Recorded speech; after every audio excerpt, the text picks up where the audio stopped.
ദൈവത്തിന്റെ പരിശുദ്ധമായ നാമത്തിന് സ്തോത്രം ചെയ്യുന്നു. അനുഗ്രഹമരിയ എന്നുള്ള സമയത്തിനായി ദൈവത്തിന് സ്തോത്രം ഒരിക്കൽക്കൂടെ ദൈവത്തിന്റെ വചനമായി നിങ്ങളുടെ മുമ്പിൽ നിൽക്കാൻ കർത്താവ് തന്ന ഭാഗ്യത്തിനായി നന്ദി അർപ്പിക്കുകയും അതോടൊപ്പം തന്നെ ഇങ്ങനെ അവസരം ഒരുക്കി തന്ന ദൈവദാസന്മാരോടുള്ള നന്ദി ഞാൻ പ്രാരംഭമായി അറിയിക്കുകയും ചെയ്യുന്നു. ബഹുമാന്യരായ ദൈവദാസന്മാർ, അതിഥിയായി നമ്മുടെ മധ്യത്തിലായിരിക്കുന്ന ദൈവദാസൻ കടന്നു വന്നിരിക്കുന്ന ഏവർക്കും ധന്യനായ യേശു ക്രിസ്തുവിന്റെ നിസ്തുല്യ നാമത്തിൽ എന്റെ സ്നേഹവന്ദനത്തെ അറിയിക്കുന്നു. സ്തോത്രം. വളരെ ആമേൻ സ്തോത്രം. ആഴമേറിയ ഒരു ആലോചന നാം കേട്ടു. പാപത്തോടുള്ള നമ്മുടെ പോരാട്ടത്തിന്റെ ആമേൻ സ്തോത്രം ആവശ്യകത ഒരു ദൈവഭക്തനെ സംബന്ധിച്ചിടത്തോളം എപ്രകാരമാണെന്ന് ചുരുങ്ങിയ സമയം കൊണ്ട് നാം കേൾക്കുവാനിടയായിരിക്കുന്നു. അതുമായി ബന്ധപ്പെട്ട് തന്നെ ഒരു വാക്യഭാഗം നമുക്ക് വായിക്കാം. സ്തോത്രം. യോഹന്നാന്റെ സുവിശേഷം 8-ാം അധ്യായം 37-ാം വാക്യത്തിന്റെ അവസാന ഭാഗം നമുക്ക് വായിക്കാം. യോഹന്നാന്റെ സുവിശേഷം 8-ാം അധ്യായം 37-ാം വാക്യത്തിന്റെ അവസാനം. എങ്കിലും എന്റെ വചനത്തിന് നിങ്ങൾ ഇടമില്ലായിക്കൊണ്ട് നിങ്ങൾ എന്നെ കൊല്ലുവാൻ നോക്കുന്നു. എങ്കിലും എന്റെ വചനത്തിന് നിങ്ങളുടെ ഇടയിൽ സ്തോത്രം ഇടമില്ലായിക്കൊണ്ട് നിങ്ങൾ എന്നെ കൊല്ലുവാൻ നോക്കുന്നു. നമുക്കറിയാം സ്തോത്രം, കർത്താവായ യേശു ക്രിസ്തുവും ശിഷ്യന്മാരും യെരൂശലേം ദേവാലയത്തിൽ നടക്കുന്ന കൂടാര പെരുന്നാളിൽ സംബന്ധിക്കുവാനായി കടന്നുപോയി. 4 ദിവസം നീണ്ടുനിന്ന കൂടാര പെരുന്നാൾ അവസാനിച്ചിട്ട് സ്തോത്രം സന്ധ്യാസമയത്ത് ആമേൻ ഹല്ലേലൂയ കടന്നു വന്നവരെല്ലാം അവരുടെ ഭവനങ്ങളിലേക്ക് കടന്നുപോയപ്പോൾ യേശു ക്രിസ്തു സാധാരണ ചെയ്തു വരാറുള്ളത് പോലെ ആമേൻ സ്തോത്രം ഒലിവുമലയിലേക്ക് രാത്രിയിൽ കടന്നുപോയി പ്രാർത്ഥനയ്ക്ക് ശേഷം നന്നേ പ്രഭാതത്തിൽ വീണ്ടും യെരൂശലേം ദേവാലയത്തിന്റെ അങ്കണത്തിൽ വന്നപ്പോൾ വലിയ പുരുഷാരം യേശുവിനെ പ്രതീക്ഷിച്ചവിടെ നിൽപ്പുണ്ട്. സ്തോത്രം. അവരോടായി ആത്മീയ പ്രഭാഷണങ്ങൾ യേശു ക്രിസ്തു തുടരവേ ആമേൻ സ്തോത്രം സ്തോത്രം ഹല്ലേലൂയ മതമേലാളന്മാരും നാടുവാഴികളും ഒക്കെ അവരുടെ ഇഷ്ടങ്ങൾക്കനുസരിച്ച് ഉപയോഗിച്ചിട്ട് അവസാനം ഇവളെ വേശ്യ എന്ന് വിധിച്ചിട്ട് യേശു ക്രിസ്തുവിന് ഇവരെ കുറിച്ചുള്ള അഭിപ്രായം അറിയുവാൻ സ്തോത്രം യേശു ക്രിസ്തുവിനെ വാക്കിൽ കൊടുക്കുവാനായി ഒരു സ്ത്രീയെയും കൊണ്ട് പരീക്ഷന്മാരും ശാസ്ത്രിമാരും യേശുവിനെ സമീപിച്ചു. യേശുവിന് സ്തോത്രം ഈ വിഷയത്തിലുള്ള യേശുവിന്റെ അഭിപ്രായം അറിയണം. 2 നിലകളിൽ യേശു അവൻ അനുകൂലമായോ പ്രതികൂലമായോ ഈ വിഷയത്തിൽ ഒരു നിലപാടെടുത്താൽ എങ്ങനെയായാലും ഈ വിഷയത്തിൽ ഇപ്രാവശ്യം യേശു ക്രിസ്തു പിടിക്കപ്പെടുമെന്നുള്ള വ്യാമോഹത്തോടുകൂടെ ആമേൻ പരീക്ഷന്മാർ യേശുവിനെ സമീപിച്ചു. കാരണം ആമേൻ ഇവിടെ വെറുതെ വിടണമെന്ന് യേശു പറഞ്ഞാൽ ന്യായപ്രമാണത്തോടെ ഒരു യഹൂദന്റെ ഏറ്റവും വലിയ അപരാധമായിരിക്കും. അല്ല, ഇവിടെ കല്ലെറിഞ്ഞു കൊല്ലണമെന്ന് പറഞ്ഞാൽ റോമൻ സാമ്രാജ്യത്തിന്റെ അധീശാധികാരിത്വത്തിലായിരിക്കുന്ന യഹൂദ ജനതയ്ക്ക് സ്തോത്രം ഒരു മനുഷ്യനെ മരണശിക്ഷയ്ക്ക് വിധിക്കുവാനുള്ള അധികാരമില്ല. അങ്ങനെ വരുമ്പോൾ യഹൂദ സ്തോത്രം റോമൻ സാമ്രാജ്യത്തോട് ചെയ്യുന്ന അനീതിയായിരിക്കും. അങ്ങനെ ഏത് നിലപാട് വിഷയത്തിൽ യേശു ക്രിസ്തു എടുത്താലും ഇപ്രാവശ്യം യേശു ക്രിസ്തുവിനെ പിടിക്കാം എന്നുള്ള വ്യാമോഹത്തോടുകൂടെ കടന്നു വന്ന പരീക്ഷന്മാരുടെയും ശാസ്ത്രിമാരുടെയും ചിന്തകളെ കാലെക്കൂട്ടി മനസ്സിലാക്കിയ കർത്താവായ യേശു ക്രിസ്തു ആമേൻ ഹല്ലേലൂയ വളരെ സംയമനത്തോടുകൂടി ഒരു നിലപാടെടുത്തപ്പോൾ മൂത്തവർ തുടങ്ങി ഇളയവർ പോയി മറഞ്ഞു. ആമേൻ. അങ്ങനെ സ്തോത്ര പരീക്ഷന്മാരും ശാസ്ത്രിമാരും വീണ്ടും യേശു ക്രിസ്തുവുമായി സംഭാഷണങ്ങൾ തുടരവേ അവരുടെ സകല നിരർത്ഥക നീതിശാസ്ത്രങ്ങളുടെയും മുലയൊടിക്കത്തക്ക നിലകളിൽ യേശു ക്രിസ്തു അവസാനമായി പ്രതിഫലിച്ച പ്രസ്താവനയാണ് നാം വായിച്ചു കേട്ടത്. സ്തോത്രം. നിങ്ങളുടെ ഉള്ളിൽ ദൈവത്തിന്റെ വചനത്തിന് ഇടമില്ലാത്തതിനാൽ നിങ്ങൾ എന്നെ കൊല്ലുവാൻ നോക്കുന്നു. സ്തോത്രം. ചരാചര നിബദ്ധമായിരിക്കുന്ന പ്രപഞ്ചത്തെ മുഴുവൻ ഉണ്ടാക്കിയ മഹാദൈവമായ സർവശക്തനായ സർവവ്യാപിയായ സർവജ്ഞാനിയായ മഹാദൈവത്തെ ഒരു മൺകായ പ്രതിമയായ മനുഷ്യന് കൊല്ലുവാൻ കഴിയുമോ? അവൻ യാതൊരു തെളിവുകളുടെയും ആവശ്യമില്ലാതെ നിരുപാധികമായ ചോദ്യത്തെ നമുക്ക് തള്ളിക്കളയുവാനായി കഴിയും. പക്ഷേ സ്തോത്രം യേശു ക്രിസ്തു പറയുന്നു, നിങ്ങൾക്ക് എന്നെ കൊല്ലുവാൻ കഴിയും. എങ്ങനെ? എന്റെ വചനത്തിന് നിങ്ങളുടെ ഉള്ളിൽ ഇടമില്ലായതുകൊണ്ട് നിങ്ങൾ എന്നെ കൊല്ലുവാൻ നോക്കുന്നു. സ്തോത്രം. ഹല്ലേലൂയ. 40 ദിനരാത്രങ്ങൾ സീനായി മലയുടെ മുകളിൽ ചിലവഴിച്ച് നേടിയെടുത്ത പ്രമാണം സ്തോത്രം തന്റെ നെഞ്ചോട് അടുപ്പിച്ചു വെച്ചിട്ട് കാലങ്ങൾ ചിലവ് കഴിഞ്ഞപ്പോൾ കർത്താവ് പറഞ്ഞു, ഞാൻ ഈ പ്രമാണം നിങ്ങളുടെ ഉള്ളിൽ എഴുതും. എബ്രായ ലേഖനം 10-ാം അധ്യായം 16-ാം വാക്യം, ഞാൻ ഈ പ്രമാണം നിങ്ങളുടെ ഉള്ളിൽ എഴുതും. സ്തോത്രം. അങ്ങനെ ഉള്ളിലാക്കപ്പെട്ട ഈ പ്രമാണം എപ്പോഴാണ് പുറത്തു പോയത്? സ്തോത്രം. ഹല്ലേലൂയ. ദൈവത്തിന്റെ വചനം മർക്കോസ് സുവിശേഷം 4-ാം അധ്യായം 19-ാം വാക്യത്തെ അടിസ്ഥാനമാക്കി പഠിക്കുമ്പോൾ അവിടെ എഴുതിയിരിക്കുന്നു സ്തോത്രം ഈ ഉള്ളിലാക്കപ്പെട്ട ന്യായപ്രമാണത്തെ പുറത്തു കളയുവാനായി 3 ശക്തികളെ വെച്ചു. സ്തോത്രം. 1 ഇഹലോകത്തിന്റെ ചിന്തകൾ. നമുക്ക് ആ വാക്യം വായിക്കാം. മർക്കോസ് സുവിശേഷം 4-ാം അധ്യായം 19-ാം വാക്യം. മുള്ളിനിടയിൽ വിതയ്ക്കപ്പെട്ടതോ വചനം കേട്ടിട്ട് ഇഹലോകത്തിന്റെ ചിന്തകളും ധനത്തിന്റെ വഞ്ചനയും മറ്റ് വിഷയമോഹങ്ങളും അകത്ത് കടന്ന മതി. സ്തോത്രം. ഇഹലോകത്തിന്റെ ചിന്തകൾ, ധനത്തിന്റെ വഞ്ചന, സ്തോത്രം, മറ്റ് ആമേൻ വിഷയമോഹങ്ങൾ വിശദീകരിക്കുവാൻ സമയമില്ല. സ്തോത്രം. ഇതെല്ലാം കൂടെ ഉള്ളിൽ കടന്നിട്ട് ഉള്ളിലെത്തിയ ന്യായപ്രമാണം പുറത്തുപോയി. സ്തോത്രം. അങ്ങനെ പുറത്താക്കപ്പെടുമ്പോൾ സംഭവിക്കുന്ന ഏറ്റവും വലിയ പരാജയം യേശു ക്രിസ്തു അവിടെ ക്രൂശിക്കപ്പെടുകയാണ്. സ്തോത്രം. ഹല്ലേലൂയ. യേശു ക്രിസ്തു അവിടെ മരിക്കപ്പെടുകയാണ്. ഒരുപക്ഷെ സ്തോത്രം ഹല്ലേലൂയ നാം തിരുവചനം പഠിക്കുമ്പോൾ യേശു ക്രിസ്തുവിനെ കൊല്ലുവാനായി കാലാകാലങ്ങളിലായി ആളുകളെ വെച്ചിട്ടുണ്ട്. ഏതൻ പ്രദേശത്തിൽ ആദിമാതാപിതാക്കളായ ആദം പരീക്ഷിച്ച് ലോകത്തിന്റെ ചരിത്രഗതി മാറ്റിവിടുവാൻ ശ്രമിച്ച പിശാചിന്റെ നേരെ യഹോവയായ ദൈവം പ്രവചനം സ്ത്രീയുടെ സന്തതി സർപ്പത്തിന്റെ തല തകർക്കും. ഇത് മനസ്സിലാക്കിയ പിശാച് സ്ത്രീയുടെ സന്തതി പുറത്തു വരുവാനിരിക്കുവാനുള്ള സകല വഴികളും അവൻ തലമുറകളായി അടച്ചുകൊണ്ടുവന്നു. അങ്ങനെ പുതിയ നിയമത്തിലേക്ക് വരുമ്പോൾ സ്തോത്രം ഹല്ലേലൂയ, യേശു ക്രിസ്തു മനുഷ്യനായി ഭൂമിയിൽ ജനിക്കുന്ന സമയത്ത് ഹെരോദാവ് അവനെതിരായി എഴുന്നേറ്റു. അവൻ യഹൂദന്മാരുടെ രാജാവായി പിറന്നവൻ എവിടെ എന്നുള്ള സ്തോത്രം ഹല്ലേലൂയ ആക്രോശിച്ചുകൊണ്ട് യേശു ക്രിസ്തുവിനെ കൊലപ്പെടുത്തുവാൻ വന്നു. വീണ്ടും ഹെരോദാവിന്റെ കാലഘട്ടങ്ങൾ കഴിഞ്ഞപ്പോൾ യേശു ക്രിസ്തു വളർന്നപ്പോൾ അവനെ സ്തോത്രം യഹൂദന്മാർ കൊല്ലുവാനായി വന്നു. അങ്ങനെ സ്തോത്രം യഹൂദന്മാർ അവസാനമായി ഹല്ലേലൂയ നീതിമാനായ യേശു ക്രിസ്തുവിനെ ക്രൂശിൽ തറച്ചു കൊന്നു. എന്നാൽ ഹല്ലേലൂയ വിഷയമിതല്ല. ഹല്ലേലൂയ ഇവിടെ ക്രൂശിക്കപ്പെട്ട യേശു ഒരിക്കലായി മനുഷ്യന്റെ പാപത്തിനായി ക്രൂശിക്കപ്പെട്ടു. പക്ഷേ ഹല്ലേലൂയ മരിച്ചു ഉയർത്തെഴുന്നേറ്റ യേശു ക്രിസ്തുവിനെ ഇനിയും എനിക്കും നിങ്ങൾക്കും കൊല്ലുവാൻ കഴിയുമോ എന്നതാണ് ചോദ്യം. സ്തോത്രം തിരുവചനത്തിന്റെ അടിസ്ഥാനത്തിൽ യേശു ക്രിസ്തുവിനെ എനിക്കും നിങ്ങൾക്കും ഇനിയും കൊല്ലുവാൻ കഴിയും. എങ്ങനെ? സ്തോത്രം ഹല്ലേലൂയ എന്റെയും നിങ്ങളുടെയും ഉള്ളിൽ ദൈവത്തിന്റെ തിരുവചനത്തിന് സ്ഥാനമില്ലെങ്കിൽ ഞാനും നിങ്ങളും യേശുവിനെ കൊല്ലുന്നവരാണ്. സ്തോത്രം ആമേൻ, പ്രൈസ് ദി ലോർഡ്. ഹല്ലേലൂയ തിരുവചനം പഠിക്കുമ്പോൾ രണ്ട് വിധത്തിലുള്ള ആളുകളാണ് യേശുവിനെ കൊല്ലുന്നത്.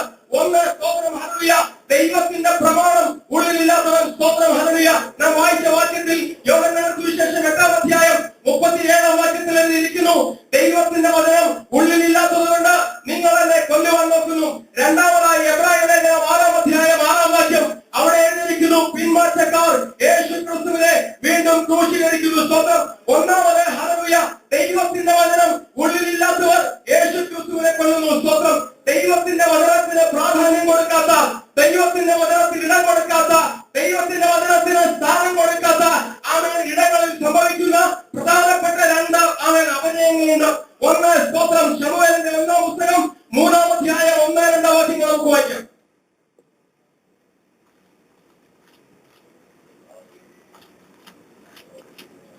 ശമൂവേൽ 3-ാം അധ്യായം 1-2 വാക്യങ്ങൾ. ശമൂവേൽ ബാലൻ ഏലിയുടെ മുമ്പാകെ യഹോവയ്ക്ക് ശുശ്രൂഷ ചെയ്തു പോന്നു.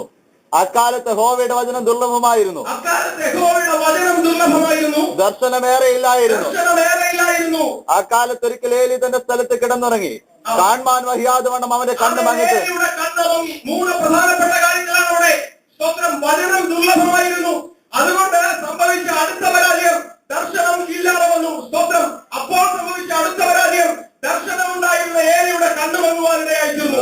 സ്തോത്രം ഹല്ലേലൂയ ദൈവത്തിന്റെ വചനത്തിന് ഇടമില്ലെങ്കിൽ അവൻ ശരിയായ ദർശനത്തിന്റെ വിജയം അവൻ വഴുതി പോകുന്നത് കാലാകാലങ്ങളിലായി നമുക്ക് കാണുവാനായി കഴിയും. സ്തോത്രം ഇന്ന് ഒരുപാട് ദർശനങ്ങളുണ്ട്. പക്ഷേ ദൈവവചനത്തിന്റെ അടിസ്ഥാനത്തിലുള്ള ദർശനത്തെ നാം തിരിച്ചറിയണം. Praise the Lord. ഹല്ലേലൂയ എല്ലാ ദർശനങ്ങളും ദൈവികമല്ല. ദൈവവചനം ഉള്ളിലുള്ളവൻ കാണുന്ന ദർശനം കണ്ടാൽ അറിയാം. ദൈവവചനത്തിന്റെ അവൻ സ്ഥാനം കൊടുക്കുന്നവൻ നമുക്ക് മനസ്സിലാക്കുവാനായി കഴിയും.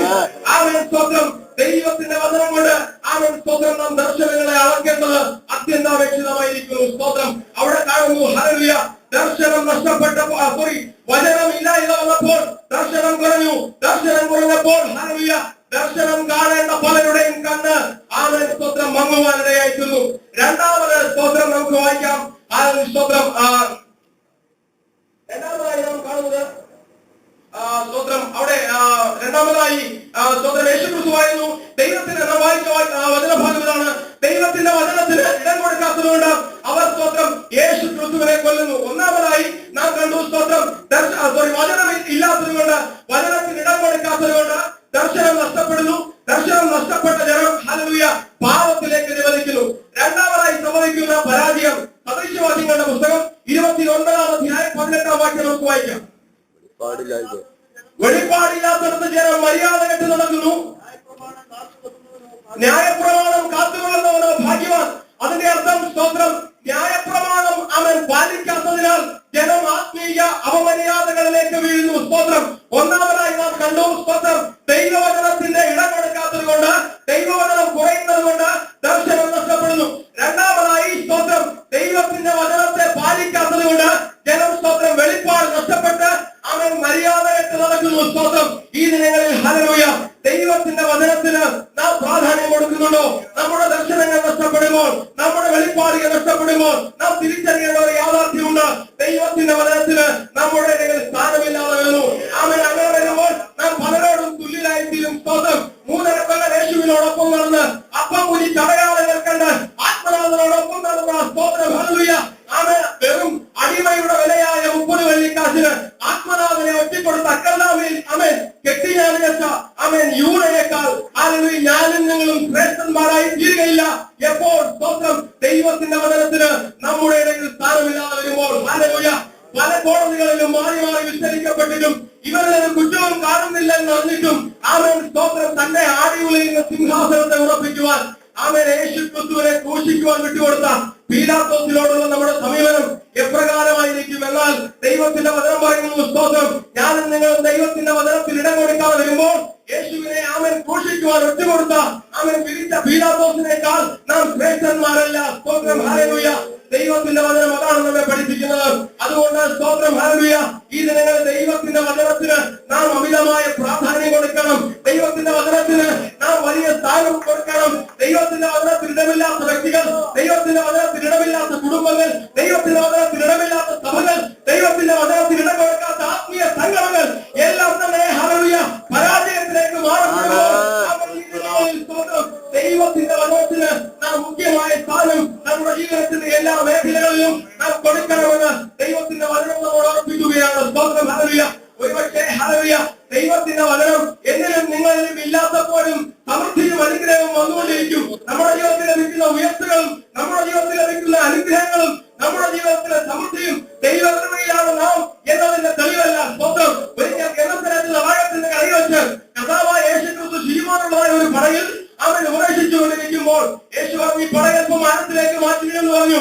ആഴത്തിലേക്ക് മാറ്റിയ പടയൽ സ്തോത്രം എന്നിട്ട് യേശു പത്രോസിനോട് പറഞ്ഞു അവൻ ആഴത്തിലേക്ക് അവൻ വലയെറിയും. സ്തോത്രം കഴിഞ്ഞ രാത്രിയിലെ പരാജയം അവൻ ഹല്ലേലൂയ സമ്മാനിച്ച ശൂന്യത ഹല്ലേലൂയ പത്രോസിനെ ആദ്യം ഒന്ന് അതിൽ നിന്ന് പിൻവലിച്ചു. എന്നാൽ സ്തോത്രം ഹല്ലേലൂയ യേശുവിന്റെ വാക്ക് കേട്ട് പത്രോസ് വലയെറിഞ്ഞപ്പോൾ പെരുത്ത മീൻകൂട്ടം പിടിച്ചെടുത്തു. അവൻ വിഷയമാണ് അവിടെ എഴുതിയിരിക്കുന്നത്. സ്തോത്രം നിറഞ്ഞ പടകിന്റെ ഇപ്പുറത്ത് നിന്നുകൊണ്ട് പത്രോസ് യേശുവിനോട് പറയുന്ന ഒരു കാര്യമുണ്ട്. സ്തോത്രം നീ എന്നെ വിട്ടുപോകണം, കാരണം ഞാൻ സ്തോത്രം പാപിയായ ഒരു മനുഷ്യനാണ്.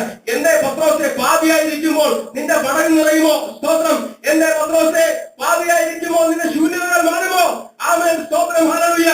നമ്മുടെ ജീവിതത്തിലെ നിറവിന്റെ അനുഭവങ്ങൾ ദൈവകൃപയിൽ നാം നിൽക്കുമോ എന്നത് തെളിവല്ല. അവൻ തീർച്ചയായും ദൈവത്തിന്റെ വചനം കൈകളിൽ തിളങ്ങിയ ഒരാളെയും ദൈവം ലജ്ജിപ്പിച്ചിട്ടില്ല. ദൈവം അനുഗ്രഹിക്കും. പക്ഷേ ഹല്ലേലൂയ സമൃദ്ധിയും അനുഗ്രഹവും എല്ലാം ദൈവത്തിന്റെ ഭാഗമാണ് നാം ധരിക്കുന്നത്. സ്തോത്രം പാപിയായിരിക്കുന്ന പത്രോസിന്റെ പടകിൽ നിറയ്ക്കുവാൻ ദൈവത്തിന് കഴിയും. ഹല്ലേലൂയ. സ്തോത്രം പടകിൽ നിറയുന്നതല്ല നമ്മുടെ ജീവിതത്തിലെ പാപമില്ല എന്നുള്ളതിന് തെളിവ്. സ്തോത്രം ഹല്ലേലൂയ.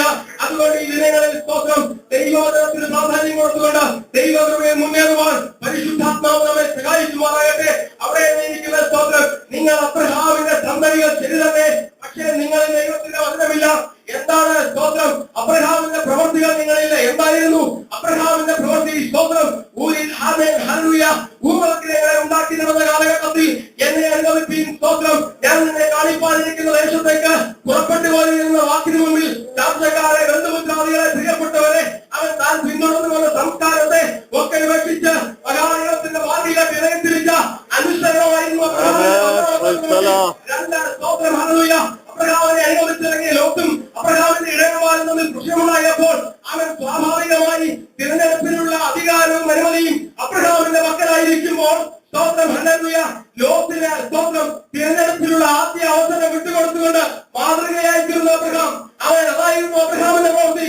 അതുകൊണ്ട് തീർന്നില്ല. സ്തോത്രം തന്റെ മകനെ ഹല്ലേലൂയ മോറിയാക്കുന്നിൽ യാഗം കഴിക്കുവാൻ ആവശ്യപ്പെട്ടപ്പോൾ ഒരു മണിയും കൂടെ കാത്തുകാത്തിൽ ലഭിച്ച ഏകയാതനായ ഇസ്ഹാക്കിനെ അവൻ യാഗാർപ്പണത്തിന് വേണ്ടി ദൈവത്തിന് വിട്ടുകൊടുത്ത അബ്രഹാമിന്റെ അനുസരണം. സ്തോത്രം ഇതായിരുന്നു അബ്രഹാമിന്റെ പ്രവൃത്തി. ഇത് നിങ്ങളിൽ നിന്ന് നഷ്ടപ്പെട്ടപ്പോൾ ദൈവത്തിന്റെ വചനത്തിൽ നിങ്ങൾ ഇടമില്ലാതെ വന്നപ്പോൾ നിങ്ങൾ എന്നെ കൊല്ലുവാൻ നോക്കുന്നു. സ്തോത്രം പലപ്പോഴും ആമേൻ ഹല്ലേലൂയ ദൈവത്തിന്റെ വചനത്തിൽ ഇരിക്കുന്നത് എന്റെ വചനത്തിൽ ആമേൻ വിറയ്ക്കുന്നവരെ ഞാൻ കടാക്ഷിക്കും. സ്തോത്രം അത്ഭുതങ്ങൾ കണ്ടു വിറയ്ക്കുന്നവരല്ല, അടയാളങ്ങൾ കണ്ട് വിറയ്ക്കുന്നവരല്ല, വീര്യപ്രവൃത്തികൾ കണ്ട് വിറയ്ക്കുന്നവരല്ല, എന്റെ വചനത്തിൽ പലപ്പോഴും ജീവിതത്തിന്റെ വഴികളിൽ നമ്മുടെ വ്യക്തിപരമായ ജീവിതത്തിലെ പല വികാര വിചാരങ്ങളെയും അവൻ നിയന്ത്രിക്കുവാനായി നാം എല്ലാം ഉണർച്ചു കളയുന്ന ദൈവത്തിന്റെ വചനമാണ്. ഒരിക്കൽ സ്തോത്രം ഹല്ലേലൂയ സീനായി മലയിൽ നിന്ന് അവൻ ദൈവം കൊടുത്ത കൽപ്പനയും അവൻ സ്തോത്രം ഏറ്റുവാങ്ങിക്കൊണ്ട് മോശ പർവ്വതത്തിൽ നിന്ന് ഇറങ്ങി വരുമ്പോൾ വലിയൊരു സ്തോത്രം അവൻ ആഘോഷം ശബ്ദം കേൾക്കുവാനിടയായിരുന്നു. സീനായി മലയുടെ പകുതി വരെ കയറിയ യോശുവ വിചാരിച്ചത് ആരാധനയാണെന്ന്. എന്നാൽ സ്തോത്രം ദൈവവേദസ് കണ്ട മോശ പറഞ്ഞു, ഇത് ആരാധനയല്ല, പ്രൈസ് ദി ലോർഡ്, ഇത് വിഗ്രഹങ്ങളുടെ പിറകിലുള്ള ഇവരുടെ സ്തോത്രം ആമേൻ ആഘോഷവും ശബ്ദവുമാണെന്ന്. അത് സീനായി മലയുടെ മുകളിൽ കയറിയവരെ ശരിയായ ആരാധന തിരിച്ചറിയുവാൻ കഴിയും. സ്തോത്രം യോശുവയ്ക്ക് ആരാധനയായി തെറ്റിദ്ധരിക്കപ്പെടും. ദൈവത്തിന്റെ വചനത്തിന്റെ ആഴങ്ങളെ കഴിക്കുന്ന ഒരു ഭക്തനാണ് ഈ ദുരുപദേശങ്ങളെ കാണുവാൻ കഴിയും. അടിസ്ഥാന വേദോപദേശങ്ങളെ നമ്മുടെ പിതാക്കന്മാരെ നിശ്ചയിക്കുമെന്നല്ല, ദൈവവചനത്തിന്റെ പരിജ്ഞാനത്തെയും വിട്ട് സമൃദ്ധിയുടെ ദൈവശാസ്ത്രവും മറ്റും പറഞ്ഞുകൊണ്ട് ദൈവസഭയ്ക്കുള്ളിൽ കയറുന്ന അവൻ സ്വന്തം ദർശനം നഷ്ടപ്പെട്ട ഈ ദൈവവചനത്തിന്റെ ഉപദേശങ്ങളിൽ നിന്ന് തെറ്റായി ചിന്തിക്കുന്നവരെ ദൈവവചനത്തിന്റെ അടിസ്ഥാനത്തിൽ നാം തിരിച്ചറിയണം. മോശ ഇറങ്ങി വന്നപ്പോൾ കണ്ടത് സ്തോത്രം കാളക്കുട്ടിയുടെ പിറകിൽ ജനമെല്ലാം അവൻ ആരാധിക്കുന്നു, നൃത്തം ചെയ്യുന്നു. ഈ മോശ സ്തോത്രം കോപപരവശനായ മോശ തന്റെ കോപത്തെ നിയന്ത്രിക്കുവാനായി ഉടച്ചു കളഞ്ഞത് ഈ പ്രമാണത്തെ സ്തോത്രം. അവൻ പലപ്പോഴും ജീവിതത്തിന്റെ മോശെ നിനക്ക് ആ പ്രമാണം സംരക്ഷിക്കാമായിരുന്നില്ലേ? മഹാദൈവം തന്റെ കരങ്ങൾ കൊണ്ട് എഴുതി തന്ന തേജോമയമായ സ്വന്തം അഗ്നിമയമായ പ്രമാണമല്ലേ, ഇത് നിനക്ക് സംരക്ഷിച്ചുകൊണ്ട് നിനക്ക് അവരോട് പ്രതികരിക്കാമായിരുന്നില്ലേ? മോശ പോലും ഉടച്ചു കളഞ്ഞത് അവൻ പ്രമാണമായിരുന്നെങ്കിൽ ജീവിതത്തിന്റെ വഴികളിൽ ദൈവഹിതത്തിന് വിരോധമായി ഉയരുന്ന വികാര വിചാരങ്ങളെ പലപ്പോഴും കീഴ്പ്പെടുത്തുവാൻ നാമത്തെ ഉടച്ചു കളയുന്ന ദൈവത്തിന്റെ വചനമാണ്. ഉടയപ്പെടേണ്ടത് ദൈവത്തിന്റെ വചനമല്ല, നമ്മുടെ വ്യക്തിപരമായ താല്പര്യങ്ങളെ സംരക്ഷിക്കുവാൻ, നമ്മുടെ വികാരങ്ങളെ നിയന്ത്രിക്കുവാൻ, നമ്മുടെ കോപങ്ങളെ നിയന്ത്രിക്കുവാൻ, നമ്മുടെ ദേഷ്യ സ്വഭാവങ്ങളെ നിയന്ത്രിക്കുവാൻ, നമ്മുടെ സ്വാർത്ഥ താല്പര്യങ്ങൾക്ക് വേണ്ടി അവൻ ഹല്ലേലൂയ നന്മകളും അനുഗ്രഹങ്ങളും കടന്നു വരുവാൻ വേണ്ടി പലപ്പോഴും നാം അയവ് വരുത്തുന്ന പ്രമാണത്തിന് ദൈവത്തിന്റെ വചനമാണ് ഉടച്ചു കളയുന്നത്. അതുകൊണ്ട് സ്തോത്രം ഹല്ലേലൂയ. അതുകൊണ്ട് വീണ്ടും ഒരു പ്രമാണം എഴുതി കിട്ടുവാൻ സ്തോത്രം വീണ്ടും മോശ കഷ്ടപ്പെടേണ്ടി വന്നു. ഹല്ലേലൂയ. നമുക്ക് ദൈവം ദാനമായി തീർന്ന നന്മകൾ, നമുക്ക് ദൈവം ദാനമായി തീർന്ന അനുഗ്രഹങ്ങൾ, അവയെ സ്തോത്രം ദൈവഹിതത്തിന്റെ അവൻ അനുസരണത്തിൽ ദൈവത്തിന്റെ അവൻ അടിസ്ഥാനത്തിൽ സംരക്ഷിക്കുവാൻ നാം ബാധ്യസ്ഥരാണ്. ദൈവവചനം നമ്മുടെ ഉള്ളിൽ കടക്കുവാൻ കഴിയാതെ, യേശുക്രിസ്തുവിന് പ്രവർത്തിപ്പാൻ ഇടം കൊടുക്കാതെ അവൻ സ്തോത്രം ഹല്ലേലൂയ നമ്മുടെ ജീവിതത്തിൽ ഉയർന്നു നിൽക്കുന്ന ശക്തികളെ നാം കണ്ടറിയണം. ഞാൻ വേഗത്തിൽ ഇരിക്കുവാൻ താല്പര്യപ്പെടുന്നു. ഒരു കാര്യം മാത്രം പറഞ്ഞുകൊണ്ട് സ്തോത്രം ഒരിക്കൽ കർത്താവായ യേശുക്രിസ്തു യായിറോസിന്റെ മകളെ സൗഖ്യമാക്കുവാനായി യായിറോസിന്റെ വീട്ടിലെത്തി. സ്തോത്രം അവൻ വലിയ പുരുഷാരമുണ്ട്. സംഭവിച്ച വസ്തുത അവിടെ എഴുതിയിരിക്കുന്നത് യേശുക്രിസ്തുവിന് അവൻ ഈ ബാലയെ ഉയർപ്പിക്കുവാൻ അകത്ത് കടക്കുവാൻ കഴിയാത്ത നിലകളിൽ ആരവാരക്കാരും പുരുഷാരവും അവൻ സ്തോത്രം കുടലുത്തുകാരും കൊണ്ട് ഭവനം മുഴുവൻ നിറഞ്ഞിരിക്കുക. ഇവർ പണം വാങ്ങി പ്രലാപം കഴിക്കുന്നവരാ. ഇവർ കാലികളുടെ മരണമാണ് ഇഷ്ടം. ആര് മരിച്ചാലും അവിടെ എത്തും. സ്തോത്രം. എന്നാൽ ഹല്ലേലൂയ യേശുക്രിസ്തുവിന് ഒരുപക്ഷെ അവൻ ഭവനത്തിന്റെ മുന്നിൽ നിന്ന് ബാല എഴുന്നേൽക്ക എന്ന് പറഞ്ഞാൽ തീർച്ചയായും ബാല എഴുന്നേൽക്കും. മരിച്ചു 4 ദിവസമായ ലാസറിനെ വാക്കുകൊണ്ട് അവൻ ഉയർപ്പിച്ചവൻ. സ്തോത്രം. അങ്ങനെയാണെങ്കിൽ ബാലയെ എഴുന്നേറ്റ് വരിക എന്ന് പറഞ്ഞാൽ ഭവനത്തിന്റെ വെളിയിൽ നിന്ന് പറഞ്ഞാലും ബാല എഴുന്നേൽക്കും. പക്ഷേ ഹല്ലേലൂയ യേശുക്രിസ്തുവിന് അകത്ത് കിടക്കുവാൻ കഴിയാത്ത നിലകളിൽ അവിടെ തടസ്സമായി നിൽക്കുന്ന ആരവാരക്കാരെയും കുടലുത്തുകാരെയും അവർ പുറത്താക്കി സ്തോത്രം ജീവിതത്തിന്റെ നമ്മുടെ വെളിപ്പെടുന്ന നടത്തുമായി നിൽക്കുന്ന അവൻ നമ്മുടെ ജീവിതത്തിലെ ലോകത്തിന്റെ ചിന്തകൾ, ജനത്തിന്റെ മോഹങ്ങളെ തിരിച്ചറിഞ്ഞ് നാം പുറത്താക്കിയാൽ മരിച്ച പലതും ജീവിക്കുവാനുള്ള ഊന്നി വളർന്നു വരേണ്ട ഇസ്ഹാക്കിന്റെ വളർച്ചാവഴിയിൽ ഇസ്മായിലിലെ വാമൻ ശക്തികൾ, ദുരുപദേശ ശക്തികൾ അവൻ ഉണ്ടാക്കുവാൻ ഇടയുള്ള പ്രതിസന്ധികളെ, പ്രതിരോധ ശക്തികളെ കാലെ കൂട്ടി തിരിച്ചറിഞ്ഞ അബ്രഹാം അവരെ പുറത്താക്കിയതുകൊണ്ട് എന്ത് പറ്റി? വാഗ്ദത്ത സന്തതി വളർന്നു വരുവാനിടയായിത്തീർന്നു. അവൻ നമ്മുടെ ജീവിതത്തിൽ അകത്തെ മനുഷ്യനെ മരണത്തിലേക്ക് നയിക്കുന്ന അവൻ ജീവിതത്തിന്റെ അനുഭവങ്ങളെ കണ്ടറിഞ്ഞ് യേശുക്രിസ്തുവിൽ അകത്ത് വരുവാൻ കഴിയാത്ത നിലകളിൽ നമ്മുടെ ജീവിതത്തിൽ ഉയർന്നു നിൽക്കുന്ന ഇസ്മായിലിലെ ശക്തികളെ തിരിച്ചറിഞ്ഞ് അവയെ പുറത്താക്കിയ ക്രിസ്തുവിന്റെ തലയോളം സകലത്തിൽ എതിരിക്കുവാനായി താല്പര്യപ്പെടുന്ന ഒരു വാക്യം ഒരിക്കൽ കൂടെ വായിക്കാം. യോഹന്നാന്റെ സുവിശേഷം 8-ാം അധ്യായം 37-ാം വാക്യം. നിങ്ങൾ അബ്രഹാമിന്റെ സന്തതിയാണെങ്കിലും അബ്രഹാമിന്റെ പ്രവർത്തനങ്ങളിലില്ല. ദൈവത്തിന്റെ വചനത്തിന് നിങ്ങൾ ഇടമില്ലാത്തത് കൊണ്ട് നിങ്ങൾ എന്നെ കൊല്ലുവാൻ നോക്കുന്ന ഈ ദിവസങ്ങളിൽ ഹല്ലേലൂയ ദൈവവചനത്തിന് പ്രാധാന്യം കൊടുത്തുകൊണ്ട് ശരിയായ സത്യത്തിന് വേണ്ടി നിൽക്കുവാൻ പരിശുദ്ധാത്മാവ് എല്ലാവരെയും സഹായിക്കട്ടെ എന്ന് പറഞ്ഞുകൊണ്ട്